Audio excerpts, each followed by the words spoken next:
Big news in the car world today from Land Rover. We have the official reveal and all of the specs for the 2023 Land Rover Defender 130. The 130 is the big extended wheelbase model, seating for 8 passengers, 3 rows. So there's been the 90 and then the 110 and the 130. And we actually owned the 110 for a while, but now there's a new option. Yeah, so if you go back on TFL Off-Road and TFL Car, we've done tons of videos with actually a few different Land Rover Defenders. I don't know if you remember that whole saga we went through when we bought one. A lot of videos. A lot of videos on that car, or those cars. But now we have this new, longer wheelbase version. We knew it was coming for some time. And yeah, like Kase said, we're going to run through all the specs. We have towing numbers, we have 0 to 60, we have all the interior volumes. Let's jump right into it. Yeah, so a couple specs to get us rolling here. The total length of this vehicle, 211 inches. It's got a tow rating of 8,200 pounds, and it weighs right around 8,200 pounds. And actually, not bad, a maximum payload capacity of 1,760 pounds. Yeah, that's not bad at all. Pretty impressive. And you're going to need that payload because this is an 8-passenger vehicle, or at least it can be configured that way. So 2 up front, 3 in the middle row, and then 3 in the back row, which is pretty cool.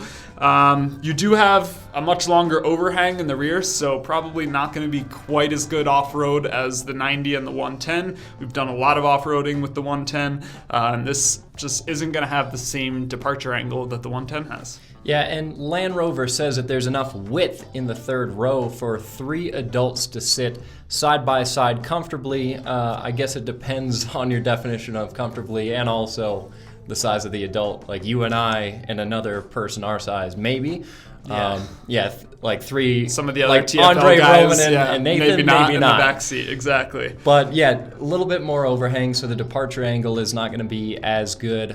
So it's a trade-off between interior volume and off-road ability. That was one of the really great things about our 110, is it had very little rear overhang. So it was impressively good on departure angle. When most other vehicles would scrape their hitch, the Defender did really well. So let's talk about this added length. We have a number for you, 13.38 inches. So over a foot longer than the 110 version. And you can tell just looking at the picture, like it. That's a big piece of sheet metal in the back there. We're also so used to the 110 because we had it for so long that proportionally seeing that difference, it's very apparent.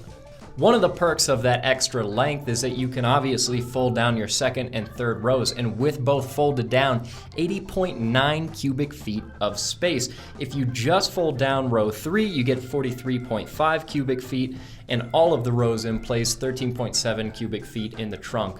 So with everything folded down, you get a lot of volume to carry things around, and of course it's 3-row seating in the second and the third row. So it's 2 plus 3 plus 3.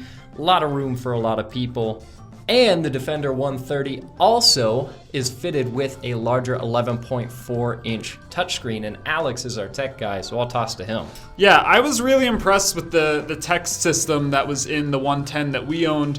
One of the best camera systems we've ever used, or at least I've ever used. Just super cool ability to kind of get an exterior view, 360 degrees, and that really helps off-road. You're able to kind of not only see where the vehicle is, but see the obstacles on the trail as you're approaching them from different angles. So that same tech is coming to this new 130 version, but now you have the option for a bigger screen, and that's just going to make that system that much better to use.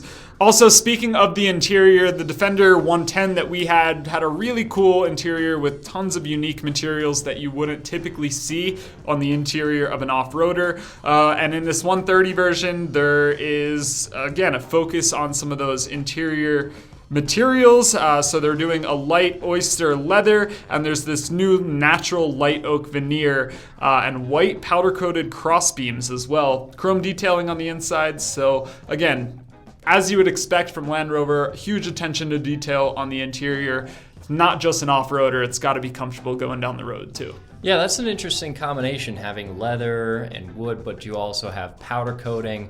And that's what I liked about the interior on our Defender. It was an interesting mix of being luxurious, being modern, but you also had old school touches like exposed hardware.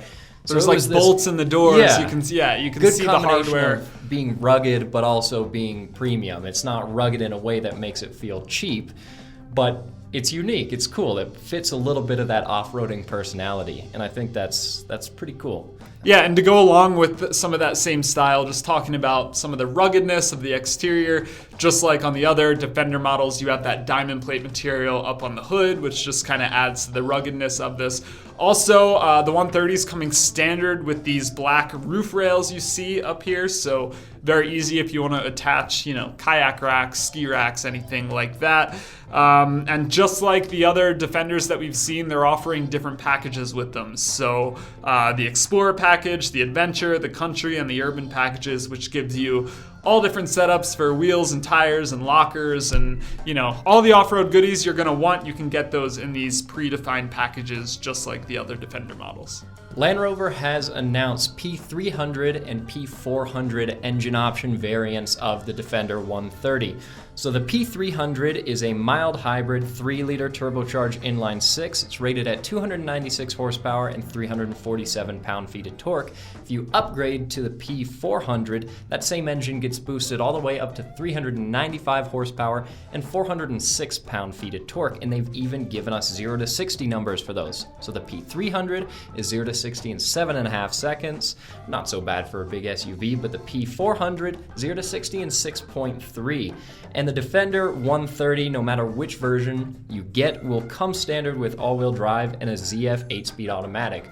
And it makes sense that it's got all-wheel drive. It's a Defender. If it wasn't all-wheel drive, that would be a problem. That'd be a huge problem. Also, just like the Defender we put through the ringer, this is equipped with air suspension, so that enables up to 16.9 inches of articulation.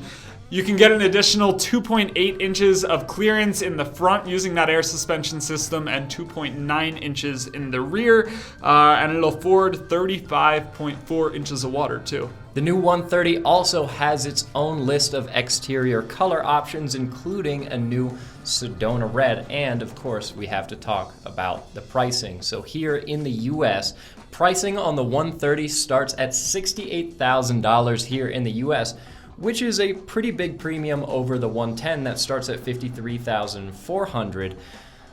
But you also get a good bit of standard equipment, so it kind of depends on what you're looking for. Yeah, you can't get this 130 quite as stripped down as you can get the 110. If you remember, the 110 we tried to buy originally was on Steelies, really didn't have like any tech packages, base engine, and it was really stripped down. We ended up getting a more luxurious one as time went on, but that's why you see such a big price gap between these two models, is because the 110 you can get pretty stripped down, and this is much more loaded, which I think is fair because this is not going to be quite as good of an off-roader. Yeah. The people buying this probably want all the luxury features. If you're wheeling your Defender, you're probably going to want the shorter wheelbase, and those are the people that might go for the stripped down version. So if you're in the market for a big, long off-road SUV, these are available starting now, so keep an eye out for these in the dealers. Yeah, let us know what your thoughts are down in the comments below. We'll be sure as soon as we can to try and get one of these off-road and see how it compares to the 110 we owned for, when was that, last summer? Or was that 2 years ago? That was a while ago. Yeah. Anyway, go check out those videos, and we'll catch you in the next video. Check out alltfl.com so you don't miss anything. See you in the next one.